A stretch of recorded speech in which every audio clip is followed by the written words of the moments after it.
Bienvenue dans ce dernier épisode des podcasts du projet Kufanya Student. Nous avons toujours à cœur, de parler des sujets qui ont une certaine importance pour vous, étudiants subsahariens, même pour la population tunisienne qui nous regarde. Et aujourd'hui, on va parler de l'entrepreneuriat estudiantin et également avoir une petite pensée pour ces entreprises qui ont cette vision d'internationalisation vers les marchés d'Afrique francophone. C'est la dernière et peut-être on a les meilleurs pour la fin. Razi, bonjour et bienvenue. Bonjour, merci beaucoup Loïc. J'espère que tu vas bien. Ça me fait toujours plaisir de recollaborer avec Kufanya. C'est notre forme aujourd'hui, mais ça me fait toujours plaisir. Comme tu dis, recollaborer avec Kufanya parce que moi je t'ai vu te voir sous d'autres casquettes et peut-être j'ai envie de poser cette question. Comment est-ce qu'on présente Razi? Moi je te vois un peu de partout, que ce soit ici en Tunisie, en Afrique, à Dubaï, aux États-Unis. C'est qui Razi? Comme ça. Ça a été toujours complexe des fois de le présenter. Bon, en effet, je présente un peu différentes casquettes, mais ça reste toujours cohérent dans la même image. Donc à la base, je viens d'un background de management avec un petit focus sur la transformation digitale. Donc mon travail fait qu'aujourd'hui, je collabore avec des startups pour les soutenir, mais entre autres, je travaille aussi avec beaucoup de grandes entreprises. Et entre autres avec des agences gouvernementales ou le gouvernement même, dans une optique à travers des agences de développement notamment, afin de travailler sur des initiatives qui sont orientées vers l'écosystème de l'entrepreneuriat ou à la limite d'améliorer un peu les synergies entre startups, création de créateurs de technologies, afin de, disons en fait, d'améliorer l'environnement dans l'écosystème, les collaborations, les synergies et voilà, donc dans l'ensemble c'est ça et c'est un peu ce que je fais un peu partout. Donc j'ai eu des expériences ici à Tunis clairement et je le fais toujours, mais je collabore aussi avec des programmes en Afrique, un programme dans la région MENA en général, avec des agences de coopération en Europe et aux États-Unis avec des programmes d'accélération et des startups aussi. On va profiter de toi aujourd'hui. Peut-être parmi ces personnes qui profiteront de toi, j'accueille directement Félix qui nous vient de Sfax. D'accord, merci. Bonsoir ou bonjour Loïc et bonjour à Razi avec qui je partage le plateau. Je suis très content d'être là. Donc, moi je suis Félix, à mon aide d'origine. Et voilà, j'ai terminé mes études avec l'obtention de mon diplôme de Master 2 en marketing digital. Et voilà, je suis là. Dans ce plateau, voilà, pour le cadre du projet Kufanya Student et je suis content d'être là. Parfait, merci encore à vous deux d'être venus ici pour discuter, échanger avec nous et on va pas perdre de temps, on passe directement au sujet qu'on évoquera aujourd'hui. J'ai envie de savoir, Razi, que penses-tu justement de l'entrepreneuriat des étudiants? Quel est le rôle que cela peut avoir dans l'essor de l'Afrique, du développement économique de l'Afrique? Bien sûr. Bon, adressons déjà l'entrepreneuriat étudiant dans l'absolu et en 2024. Je veux vraiment que ça soit cohérent et d'actualité. J'espère que tu ne vas pas frustrer. Et là, on vient comme ça. C'est pas l'objectif. Non, du tout. Moi, je pense qu'il y a toujours en fait une couche équilibrée parce qu'en fait, là où on essaie de discuter les choses beaucoup dans la théorie, finira souvent par frustrer les étudiants entrepreneurs dans le temps. Donc généralement, c'est bien de discuter objectivement un peu le phénomène. Dans le sens où aujourd'hui, l'entrepreneuriat étudiant, c'est un enjeu très important dans le sens qu'aujourd'hui, ça expose toujours ce mouvement de Next Generation of Founders, mais en même temps, c'est quelque chose à prendre avec un certain équilibre. Parce qu'aujourd'hui, c'est risqué. L'étudiant de nature n'a pas nécessairement d'expérience en entreprise. Entreprendre, c'est gérer une entreprise de A jusqu'à Z. Donc, avec tous les sujets, toutes les complications administratives et tout. Mais ceci ne dit pas, il faut pas tenter l'aventure. Il faut vraiment commencer et il faut vraiment normaliser le fait que si on rate le coup, c'est pas grave. Nos sociétés aujourd'hui ont beaucoup évolué dans le sens que aujourd'hui on est en train de tolérer de plus en plus ce genre d'échecs. Au contraire, on est même allé à le glorifier parce qu'aujourd'hui c'est une source d'apprentissage. Et l'entrepreneuriat étudiant aujourd'hui, si je reviens un peu aux sources, c'était un peu aussi la dynamique qui a créé plusieurs projets des plus réussis dans le monde. Il faut dire qu'aujourd'hui, une initiative comme Facebook, c'était à la base de l'entrepreneuriat entre guillemets étudiant. Je dirais certainement que le contexte change. On parle d'Harvard, on parle de beaucoup de réseaux et tout, mais ceci dit, ça reste toujours, ça émanait de là. L'université aujourd'hui reste toujours un point central dans les écosystèmes qui réussissent. Dans les exemples les plus populaires aujourd'hui, et même la Silicon Valley aujourd'hui reste toujours, il y a toujours Stanford dans notre satellite et même Berkeley entre autres, deux universités qui génèrent toujours des étudiants qui ont en fait la capacité aujourd'hui d'être vraiment créatifs d'un côté. Le fait de ne pas avoir de vivre chaque jour dans la contrainte fait qu'on est plus créatif, plus innovateur et on peut commencer vraiment à ramener des idées assez intéressantes. Et il faut comprendre que entreprendre en tant qu'étudiant, l'élément clé qui fait la différence, c'est la perspective avec laquelle elle est en train d'entreprendre. Moi, généralement, j'encourage souvent les étudiants à prendre le risque, à le calculer un peu, oui, mais à prendre le risque et à normaliser le fait que s'il y a un échec, c'est qu'on a appris que c'est the next step for the next thing. Exactement. Et si je dis que dans le meilleur des mondes, les étudiants, quand ils commencent tôt, souvent, ils ratent le coup, mais ils font les meilleurs serial entrepreneurs on the go. Si tu vois ce que je veux dire. Oui, je vois. Merci pour ce retour. Et il y a peu, on était ici avec Youssef Boufaïd, qui est justement un des entrepreneurs qui est dans le jeu vidéo ici, qui parlait un peu dans ton sens. Mais là, tu demandes de se jeter à l'eau, si tu préfères, en mettant l'accent sur le fait que les échecs, au final, c'est un apprentissage. Mais quel conseil, au final, pourrais-tu donner à ces entrepreneurs pour qu'ils quittent, de l'idée à l'action? Absolument. Moi, je pense que le terme clé dans tout ce parcours, c'est vraiment apprendre et créer tout le mécanisme pour apprendre, en fait. Pour apprendre dans quel sens? Moi, je pense qu'on vit dans un monde aujourd'hui, en 2024, où le terme innovation n'est plus... il obéit vraiment à une certaine complexité, dans le sens que l'innovation est très contextuelle. Elle n'est pas perçue de la même manière dans n'importe quelle région, au même niveau d'avancement d'une certaine société. Généralement, ce qui réussit dans certains business, c'est un peu leur capacité de vendre, de continuer à vendre et de grandir en échelle dans le process. Et généralement, si on parle de scalabilité, donc on vire plus pour un modèle où il y a vraiment une start-up. Et vraiment le passage de l'idée, déjà, il faut déjà avoir une petite idée de ce qu'on appelle la problématique. Parce que l'idée, réellement, quand on la conçoit aujourd'hui, sa première forme est rarement respectée. Donc, il y a une notion de pivot. Donc, quand on conçoit une idée, erreur numéro 1 à éviter, ne pas tomber amoureux de l'idée. Ça fait vraiment un truc assez, je dis bien, c'est un dilemme, mais croyez-moi sur parole, rien que par les statistiques, je vous assure, aucun projet n'a suivi l'idée à la phase 0. Donc l'idée, c'est simple en fait. C'est commencer par une sorte d'idée, mais il faut comprendre que c'est une hypothèse. Aller vers les gens et disons à ma formule, je me pose la question sur 5 éléments.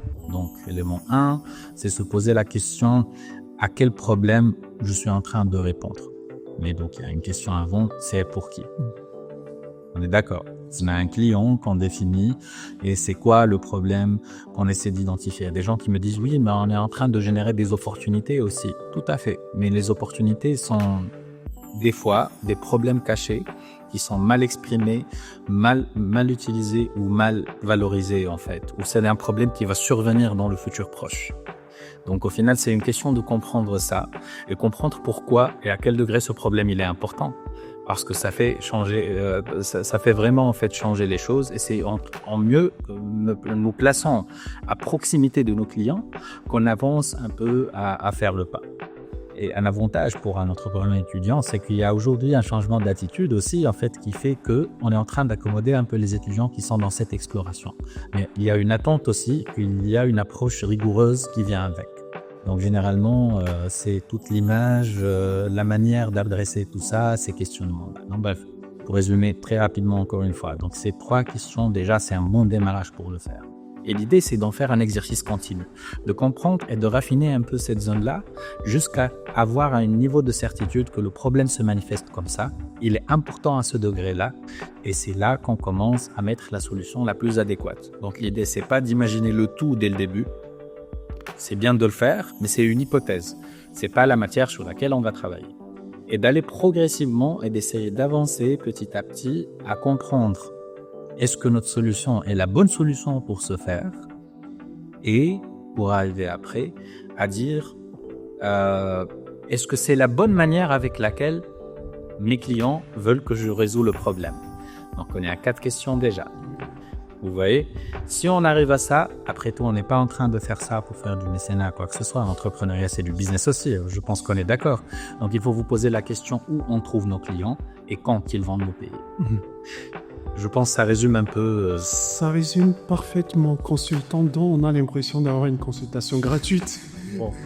Donc voilà, moi je retiens quelque chose de très pertinent. Peut-être j'en ai déjà eu à parler avec toi avant, c'est concernant la première idée qui au final n'est qu'une hypothèse qu'il faut peaufiner ou raffiner par la suite justement. Et là je vais me retourner vers Félix et je pose justement cette question. Moi je te connais beaucoup actif dans la société civile ici en Tunisie à travers plusieurs projets. Moi j'ai envie de savoir toi ton idée d'entreprise déjà, d'où est-elle venue? Est-ce que c'est une passion? Et peut-être 2 questions par rapport à ce que Razi vient de dire. Est-ce que tu te retrouves à l'intérieur? D'accord, merci Loïc pour la question. Alors, j'ai bien aimé ce qu'il a dit. Donc, il a parlé d'avoir une idée, mais surtout pas n'importe quelle idée, une idée qui répond à un problème, ou bien à une problématique si vous voulez, tu vois, d'une façon un peu beaucoup plus précise. Donc, l'une des erreurs, c'est que on a tellement d'idées. Et il a parlé tout à l'heure de tomber amoureux. On a tellement d'idées et puis on vient peut-être de terminer ses études. On s'est dit, on a la fougue, voilà, on va aller et tout. Mais le plus important, c'est d'avoir une idée véritablement qui répond à un problème. Donc, en ce qui me concerne particulièrement, donc, pour moi, il s'agit d'un projet, donc d'une idée que j'ai eue pour la planification, l'organisation, la communication, le contrôle de tout ce qui est événementiel en fait. D'où est-ce qu'est née cette idée? Déjà, moi j'ai grandi au village et je suis content d'avoir grandi au village. Et donc au village, en fait, lorsqu'on est en train de communiquer ou bien lorsqu'il y a un événement, traditionnellement, on utilise ce qu'on appelle chez nous un balafon, bien d'entame, donc c'est un outil traditionnel de communication. On tape et puis les gens sortent. Ils viennent.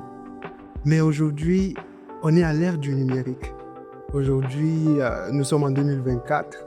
C'est plus, voilà, l'époque des outils de communication traditionnels qu'il faut utiliser. Donc, si, par exemple, ici en Tunisie, on tape un balafon, mais personne ne saura de quoi il s'agit véritablement. Donc, ça veut dire que le contexte, il a changé. Et donc, moi, j'ai constaté que les gens sont toujours en train de fonctionner comme avant en ce qui concerne la communication, par exemple, sur les événements. Donc, c'est de là qu'est née cette idée, c'est-à-dire que en faisant un constat que les gens s'y prennent mal dans tout ce qui concerne la planification, l'organisation et la communication sur les événements. Quand je parle d'événements ici, je parle par exemple de conférences, je parle de dédicaces des livres, par exemple, je parle de soirées culturelles. Vous allez voir par exemple, même dans les associations des étudiants ici en Tunisie, ou bien lorsque quelqu'un veut organiser un événement, il peut s'y prendre et puis il fait l'affiche à 1 semaine de l'événement. Ça, c'est pas professionnel en fait. Ça ne se fait pas. À qui est-ce que tu t'adresses et est-ce que tu es au courant de l'emploi du temps de toutes ces personnes-là dont tu veux qu'ils puissent venir? Et si tu fais l'affiche à 1 semaine, tu commences à communiquer à 1 semaine. Et après l'événement, tu auras 2 personnes. Tu vas te plaindre qu'on n'est pas venu t'aider, les gens ne sont pas venus. Mais en fait, le problème réside dans le fait que tu ne t'es pas bien préparé. Donc, d'où ma structure vient vraiment pour aider des personnes à organiser professionnellement leur événement. Donc, en gros, c'est dans l'énoncier, si je comprends bien, et beaucoup plus la communication dont tu es en train de parler. Moi, je vais dire, tu n'as pas encore réellement lancé, tu es encore en phase d'études, de préparation, ce que tu veux. Quels sont, dès à présent, les problèmes ou les difficultés que tu rencontres, peut-être qui t'empêchent de passer à l'acte, comme j'étais en train de poser la question tout à l'heure? D'accord. Quels sont les problèmes auxquels je fais face et qui m'empêchent d'une certaine façon de ne pas me lancer? Bon, je vais dire que je me suis déjà lancé parce que actuellement, je suis dans la phase de conception des éléments graphiques. Donc, j'ai bien aimé, comme il a dit tout à l'heure, tous les éléments dont il était en train de citer. En fait, moi, j'ai regroupé ça dans ce qu'on appelle techniquement le BMC. Donc, c'est la vision claire du projet à qui on s'adresse, quelle est notre proposition de valeur, comment est-ce qu'on va gagner l'argent, de quelle manière est-ce qu'on va communiquer avec nos clients. Donc, tout ça est déjà mis en place. Donc, voilà, c'est dans cette phase-là que je suis au niveau de la conception des éléments graphiques, tout ce qui est logo, charte graphique, les éléments de communication et les supports de communication. Pour l'expérience, ce n'est pas que je me lance juste comme ça. J'ai eu à le faire. On m'a invité dans des événements. On m'a invité à travailler dans les comités pour organiser des événements. Je ne demandais pas de l'argent, donc je partais gratuitement. Que ce soit des dédicaces de livres, des conférences et tout, et des modèles comme Kouphagna a fait dernièrement. Donc voilà, c'était gratuitement parce que après, je vais aller m'agresser aux personnes, mais ils ont besoin des preuves. Oui. Tu fais X, tu fais Y, mais on a véritablement besoin des preuves. Donc, les preuves sont déjà là et je crois que voilà, j'ai le nécessaire pour pouvoir matérialiser cela. Oui, est-ce que je peux enchaîner sur un point? Oui, bien sûr. Moi-même, déjà, je dis toujours à des fondateurs, même si des fois, c'est une déclaration un peu... disant, en fait, il y a des avis très mitigés par rapport à ça. Et moi, je dis, se lancer souvent, c'est commencer à parler de ça. Moi, je me dis toujours que ideas are cheap. Donc, les idées réellement ne valent pas quelque chose, mais c'est l'exécution qui fait la différence. Et des fois, c'est une question de gagner des proximités avec vos potentiels clients. Entre autres, je dis aussi que les meilleurs vendeurs par ce monde d'aujourd'hui, c'est pas les gens qui se mettent en face de la personne et essaient de convaincre. C'est les personnes qui arrivent à développer le positionnement de se mettre à côté de leurs clients et de leur dire je suis ton partenaire dans la résolution de ce challenge. Vous voyez, donc et au final, donc c'est bien, même si que il y a un compromis à faire des fois en sautant gratuitement, mais l'idée c'est aussi de le faire stratégiquement. C'est de commencer à leur montrer de la valeur, mais de façon unique aussi, de leur dire en fait, écoute, toutes les annonces événementielles font ça. Moi, je fais ça mieux. Probablement, ça aiderait certains entrepreneurs. Moi, je dis ça, je rebondis sur l'exemple de Félix, mais c'est fait pour le bénéfice de tout le monde. C'est de faire l'exercice continu, de se poser les questions, parce que moi, je dis souvent, tout ce mouvement-là se résume dans une bonne phrase. Faire des choses que les gens veulent et sont prêts pour payer. Vous voyez? Donc, si à un certain moment, c'est un exercice continu de raffiner tout un angle de vue jusqu'au moment où on peut même nous trouver à faire quelque chose de minuscule, mais on le fait tellement bien qu'on est payé par rapport à ça. Moi, je connais des gens qui ont démarré toute une start-up sur un plugin, sur un navigateur. Et il fait une différence incroyable dans la vie de leurs clients. Donc, vous voyez, au final, c'est des réflexions aussi à faire parce que j'ai vu toujours, surtout chez les étudiants, pour te dire franchement, j'ai vu les gens qui veulent faire tout parce qu'ils pensent que c'est un peu the more the merrier. C'est un peu question de faire, moi j'ai une start-up avec 5 produits et je fais tout ça et moi je couvre tout et tu dis oui, mais il y a pas mal d'entreprises qui font tout, mais vous, en quoi vous êtes bien? Et c'est exactement, et c'est là que certains entrepreneurs, notamment les plus jeunes, pensent que c'est une question de quantité, alors que réellement, moi je donne toujours en fait une sorte de métaphore qui fait rire. C'est simple. Moi, je leur dis, si vous avez un clou et que vous essayez de l'enfoncer dans une table, comment vous faites? Est-ce que vous placez le clou horizontalement ou verticalement pour pouvoir le taper? Vous voyez? Et c'est de là qu'ils commencent à comprendre un peu, parce que c'est une question de force de frappe. Si vous choisissez un peu et vous vraiment vous y mettez votre poids et votre valeur de proposition unique et vous tapez, genre, on parle clairement que le clou serait fixé.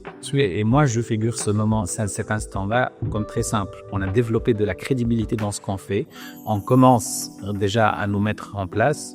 Et ça va créer aussi une association mentale chez les gens. Cette entreprise-là a réussi à soulever ce défi-là brillamment et mieux que tout le monde. Donc, s'ils construisent un nouveau truc, ça se rattache à la même série.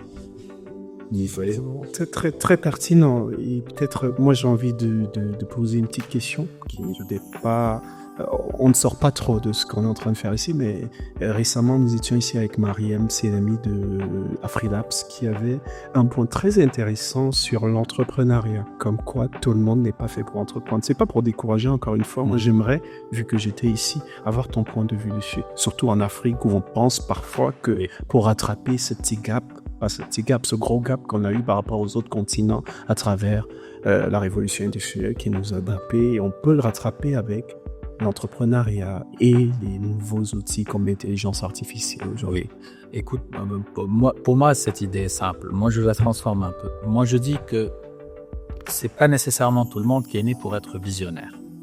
D'accord? Pour être entrepreneur, par contre, je pense que la vision, c'est très important, d'un côté.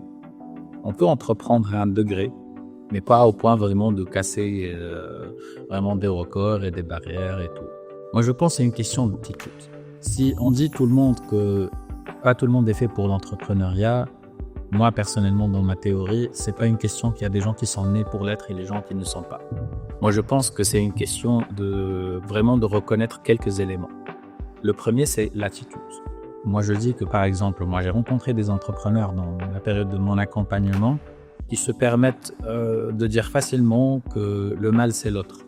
Vous voyez un peu, donc c'est toujours la posture de manière genre, ça arrive jusqu'à dire que non, mes clients sont mauvais parce qu'ils comprennent pas le produit. Si l'entrepreneur ne comprend pas que c'est son challenge à lui ou à elle, c'est qu'on a un vrai problème. Hein. C'est une question d'attitude là. C'est vous êtes en train de créer un truc là où les gens veulent que tu veux qu'ils vous paient. Donc c'est à vous de faire un peu ça. Hein. Je te rajoute quelque chose peut-être avant que tu continues. Il y a également, ça va te faire beaucoup à dire. Il y a également cette idée selon laquelle, parce qu'il y a des entreprises qui ferment parce que finalement ils se retrouvent beaucoup plus à expliquer leurs produits, à faire comment ça s'appelle encore? C'est de l'éducation. De l'éducation. C'est oui. Clientèle au lieu de vendre. Oui. Écoute, c'est une question aussi d'équilibrer stratégiquement la chose. Hein. Parce qu'au final, moi, j'aborde un projet. Parmi la compréhension de mes clients, dans cet effort-là, c'est aussi une question de tâter le terrain et de comprendre. Êtes-vous sensible à cette problématique? Est-ce que tu es en train de présenter un terme qu'il est constaté ou non? Moi, je dis que les entrepreneurs qui sont plus opportunistes dans le sens qu'ils font les choses plus intelligemment, ils attaquent des business où il y a moins d'efforts d'éducation aussi. Mais ça ne veut pas dire que c'est la bonne formule pour le faire. C'est probablement une meilleure formule, mais pas nécessairement la plus bonne. Après tout, il n'y a pas de formule magique dans le business. Sinon, on ne sera même pas en train d'avoir cette conversation. Hein. Mais moi, je me dis qu'au final, c'est des risques qu'on calcule et qu'on comprend. Il y a aussi des business qui ont réussi à créer de l'éducation, entre autres. Parce qu'en fait, ils n'ont pas nécessairement pris un concept genre sans aucune utilité. L'éducation aussi ne vient pas sur le fait de dire « Écoutez, vous comprenez pas ce phénomène, on vous l'explique ». Non, c'est plutôt baser le message sur la capacité des gens à comprendre combien ils peuvent relativiser par rapport à ça. Donc généralement, il y a même dans des certains concepts de marketing aujourd'hui, notamment sur les produits hautement innovants, c'est d'essayer de trouver en fait ce qu'on appelle le point de familiarité. Il y a des fois, on explique les choses aux gens avec des concepts auxquels ils sont familiers. Donc ça, c'est dans la vie comment ça fonctionne et c'est là où on vient, où pratiquement on fait la même chose comme dans la nature, mais vraiment on le fait plus rapide, en mieux. Et c'est une question d'être vraiment pratique et pragmatique. Hein. C'est une question de montrer des chiffres ou à la limite d'imaginer des chiffres, de présenter les scénarios. Et c'est une capacité de storytelling aussi. Donc en fait, c'est une combinaison de pas mal de choses. C'est des capacités, je pense, qui se développent, mais avec une certaine attitude. Parce que si quelqu'un pense, par exemple, que ses clients sont mauvais parce qu'ils comprennent pas ou parce qu'ils sont pas assez intelligents, c'est une manière de se détacher de cette responsabilité, de développer ces compétences-là, pour pouvoir arriver à mener ce message-là. Et donc au final, donc ça, c'est un problème. Donc moi, je valide un peu le statement dans le sens où on dit au fait, pas tout le monde est fait pour être entrepreneur parce qu'au final, si on s'ajuste pas, si on ne met pas le bon équilibre entre faire une auto-évaluation et une évaluation de marché et être harmonisé avec ça marche pas. Et au final, je le redis encore une fois, c'est aussi simple que créer des choses que les gens veulent et sont prêts à payer pour ça. C'est aussi simple que ça. Après, bon, la phrase est simple, la méthode derrière, c'est une question Parfaitement. d'explorer et tout. Et j'ai commencé par le mot apprendre, quand vous m'avez demandé la question par rapport à comment sortir de l'idée, parce que c'est simple. Je commence avec l'idée. Je comprends j'apprends que cette hypothèse n'est pas nécessairement à 100% valide. Je la fragmente. Une partie de cette hypothèse est valide, donc j'apprends un peu plus, donc je rajoute de la data, j'apprends que ces clients-là ne se comportent pas de cette manière, j'apprends que le problème n'est pas autant aussi important, et je continue à apprendre progressivement. Et c'est parce que je pense que le bon cycle d'évolution d'une startup n'est pas nécessairement arrivé à un point où tout va bien, parce que ça ne va jamais se passer. Mais il y a une zone de sécurité où pratiquement on a un product market fit, il est temporaire aussi. Je voulais continuer avec une autre question. Et ceux qui nous écoutent et nous regardent vont sûrement m'en vouloir, mais on va basculer un tout petit peu et j'aimerais passer à Félix et j'aimerais justement savoir, peut-être on va piquer un tout petit peu, savoir si les établissements ici en Tunisie facilitent justement, et peut-être Razi dira si c'est leur rôle même au final, facilitent cet essor de l'entrepreneuriat ici en Afrique. D'accord, c'est une très bonne question qui mérite d'être abordée, qui mérite des réponses, parce que bien évidemment, voilà, nous sommes dans un milieu jeune et aussi un milieu mixte. Quand je parle de mixte, c'est-à-dire il y a plusieurs nationalités qui sont là en Tunisie, il y a les Tunisiens qui sont là, il y a d'autres nationalités qui sont là et des étudiants qui veulent entreprendre d'une certaine façon. Mais parce qu'on essaie de regarder, bien évidemment, il y a des établissements qui sont reconnus en Tunis, mais dans le contexte ou bien dans la ville dans laquelle moi je suis, donc Sfax, j'ai pas vraiment constaté ça, que les établissements d'une certaine façon aidaient ou favorisaient les étudiants à pouvoir entreprendre. Peut-être dans d'autres villes, il nous dira beaucoup plus parce qu'il maîtrise beaucoup mieux le contexte que moi.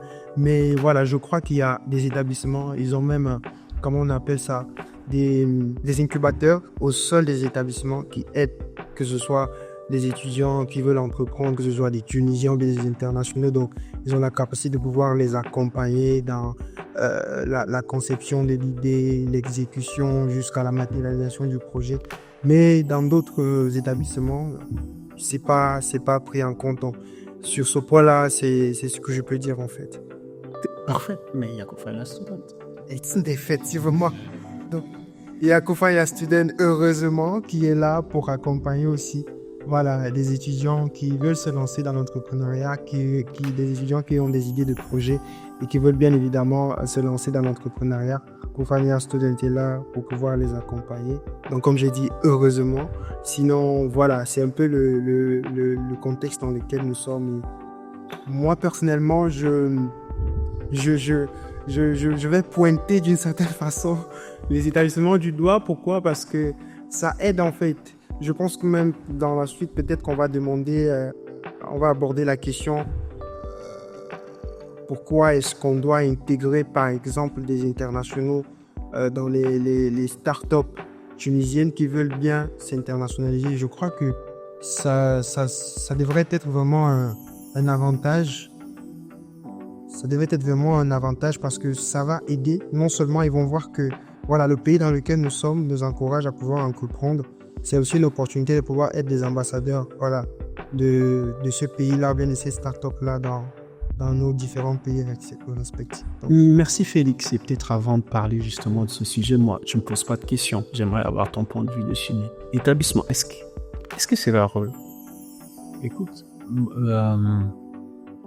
le problème n'est pas nécessairement une question de manque ou d'excès de support. Il faut vraiment regarder les choses un peu d'un certain nombre, d'accord? La majorité de nos programmes en Tunisie qui sont en cours de soutien de l'entrepreneuriat sont en majorité tributaires du fonds de développement. Et des fois, donc, on essaie souvent de nous rapprocher de ce qu'on appelle la garantie de résultat aussi, parce qu'on peut toujours créer des rapports en disant on a tel nombre d'entrepreneurs soutenus, mais finalement, est-ce qu'ils vont survivre? Donc déjà, c'est une question assez structurelle là où on se pose. Il y a ça d'un côté. Et d'un autre côté, aussi, en Afrique, si on regarde chaque économie séparément, il y a toujours des atouts et des inconvénients. On est d'accord. Moi, je pense d'un côté que déjà, il y a quelques programmes qui font vraiment leur rôle dans l'entrepreneuriat étudiant en général et en même temps aussi en fait l'entrepreneuriat au niveau même en fait déjà l'exemple de Kufanya et entre autres. Mais l'angle reste toujours, c'est une question de renforcement des personnes et pas nécessairement un accompagnement des business en soi. Et c'est la philosophie des programmes de développement aussi. On ne doit pas vraiment nécessairement challenger ça. Parce qu'au final, c'est le raison d'être. Et c'est logique aussi, parce que finalement, c'est du renforcement économique des individus. Moi, je dis ça et je souligne de manière pointue que oui, il manque un certain support. Je dis pas que c'est compréhensible, mais je dirais que la data, la nature de mécanismes de financement fait qu'il y a, to an extent, c'est un peu justifié. C'est là que j'invite un peu, en fait, surtout les étudiants qui ont les âges d'entreprendre, de comprendre aussi que ces projets, non seulement ils font du cadre de l'accompagnement hands-on, mais aussi, en fait, ils fournissent des ressources. Ils créent des bibliothèques. Ils créent, en fait, de la connaissance qui reste. C'est quelque chose qui est très exploitable. Ça vient intrinsèquement dans le caractère d'un entrepreneur. Moi, personnellement, je suis pas trop dans la vision des programmes de handholding. Je pense que c'est aussi, en fait, une manière naturelle de filtrer un peu, en fait, les entrepreneurs. Et je pense que les programmes qui viennent là, doivent, en fait, venir un peu plus synergiser le relationnel, améliorer en fait la capacité d'intégration, de socialiser.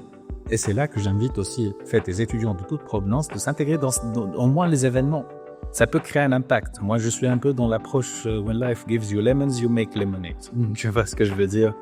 Donc, c'est une question aussi de comprendre en fait ce qu'il y a, ce qu'il n'y a pas. Est-ce qu'il y a assez de programmes? Moi, je dirais dans l'absolu que non, parce que plus on en a, mieux c'est. Qu'on soit clair. Mais il faut vraiment qu'on soit pas vraiment dans des programmes dans le sorte qu'on est en train de...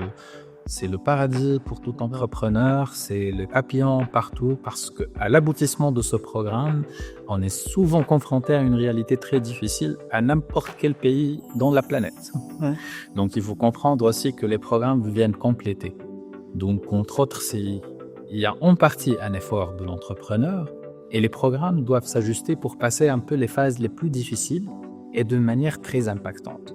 Donc, il y a déjà, on a l'initiative de Kufanya, une des initiatives que j'estime qui ont très réussi d'intégrer les étudiants dans l'entrepreneuriat, par exemple, c'est OSI, entre autres Xulizi, à travers des programmes aussi, et le OSTX, qui ont même à une certaine phase impliqué des enseignants, ce qui a fait que un des impacts après, c'est que les enseignants dans tout type d'université aujourd'hui publiques ou privées ont commencé un peu à mobiliser leurs étudiants de toute provenance pour être connectés dans ce réseau-là. Et aujourd'hui, on est plus conscient de là où il y a les événements et tout. Et pourquoi je raconte tout ça? Parce qu'il faut comprendre que le support system de l'entrepreneur en Tunisie n'est pas tout simplement des programmes. C'est ce qui reste des programmes, c'est les ressources qui restent, c'est les événements qui sont créés. Ils sont tributaires aussi de ressources qui sont assez limitées. Mais probablement, j'ai pas répondu directement à la question. Donc, je pense que voilà, mais c'est aussi en fait une manière de dire et d'attirer l'attention là où ça vaut vraiment la peine de regarder, hein, parce qu'au fait, en tant qu'entrepreneur, une des réflexions qui sont très importantes, c'est vraiment de comprendre qu'est-ce que je peux faire avec ce que j'ai. Exactement. Vous voyez ce que je veux dire? Ouais. Et après, vraiment, quand on regarde un programme ou une initiative de la sorte, on se pose directement la question de quoi j'ai besoin au juste. Parce que avoir des attentes, c'est très important. Et il y a pas mal d'entrepreneurs aujourd'hui qui passent par des programmes et ils pensent que leur attente, c'est simple. C'est des gens qui vont faire de sorte comment le business se développe. Ça va demander toujours votre discipline, votre implication et une demande bien claire de votre part. C'est un peu leur manière de vous dire help me help you. Vous voyez ce que je veux dire? Donc, c'est important en fait de comprendre ça. Parce qu'après, la rareté des programmes, oui, ça peut être une difficulté d'une sorte. Mais c'est très important de comprendre aussi. On fait avec ce qu'on a et éventuellement parce que c'est une boucle de l'œuf et de l'œuf. C'est ça. Moi, je comprends ce que tu es en train de dire et peut-être moi j'ai envie d'être d'accord avec toi d'une certaine manière. Des programmes, il y en a, disons la vérité, mais plus il y en a, mieux c'est. Donc ce serait bien qu'on encourage un tout petit peu d'autres initiatives qui visent à accompagner les étudiants à pouvoir, ceux qui le veulent bien évidemment, mettre sur pied des structures ou même développer leur idée d'entreprise. Et je m'excuse de t'interrompre, mais encore une fois, un point très important. J'ai parlé dès le début qu'au final, l'entrepreneuriat étudiant, il est assez risqué. Donc, il faut comprendre aussi qu'on est sur des dispositifs qui sont en train, probablement, d'aider un étudiant de rater son premier coup. Moi, je dis, c'est pas grave, on apprend dans le process. Là où ces programmes-là ne deviennent plus productifs, c'est pratiquement quand on a un étudiant entrepreneur qui pense, ou elle pense, que tout sera dans ce programme. Je vais apprendre l'entrepreneuriat à zéro de là. Alors que réellement, il faut vraiment avoir et essayer de développer notre propre background parce que ce genre de programme, les experts qui seront inclus ou la communauté qui est généralement là pour vous orienter. Pas nécessairement pour vous apprendre à zéro. D'accord. En tant qu'entrepreneur. D'accord. Alors, je ne voulais pas te couper, bien évidemment, parce que ce que tu disais était très intéressant. Le but ici n'est pas uniquement de déballer tout ce qu'on a à dire, c'est-à-dire tous les termes. On voulait parler d'internationalisation et c'est certainement avec cela qu'on va quitter. La dernière fois, ou plutôt dans notre deuxième épisode, on était avec Walid Keskes, qui est un de nos formateurs là, pendant notre édition avec Ubuntu, qui est un projet qui est porté par notre OSC. Et il développe, ou plutôt il nourrit une idée très intéressante, comme quoi pour lui ça ne sert à rien de prendre des consultants, pas que ça ne sert à rien, que ce serait plus bénéfique de travailler avec des étudiants qui sont déjà sur le territoire tunisien. Là on parle des entreprises qui ont la volonté de s'internationaliser vers les pays laissés des étudiants. Comme je disais, on va terminer par là. Moi j'ai envie de vous poser la question, peut-être je vais commencer par Félix. Toi, que penses-tu de cette idée de 1 et 2? Serais-tu disposé au besoin à pouvoir accompagner justement? D'accord, c'est une très bonne question, comme je le disais d'abord. Donc, nous sommes dans un pays étranger et nous avons un pays qui nous accueille.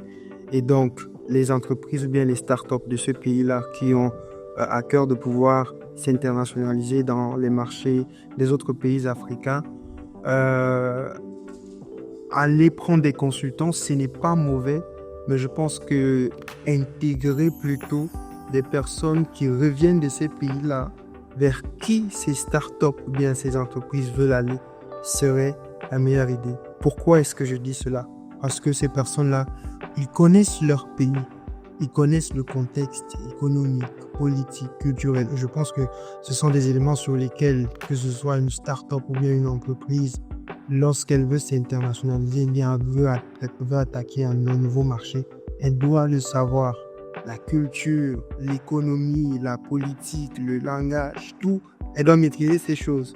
Mais si vous partez par exemple prendre un consultant américain sur l'internationalisation, c'est vrai qu'il a des connaissances utiles, mais je pense pas il a des connaissances comme cette personne-là qui vient de son pays, qui a grandi dans son pays, qui a étudié dans son pays, en fait, et qui maîtrise un peu tout. Donc, je pense que ça serait vraiment un double avantage.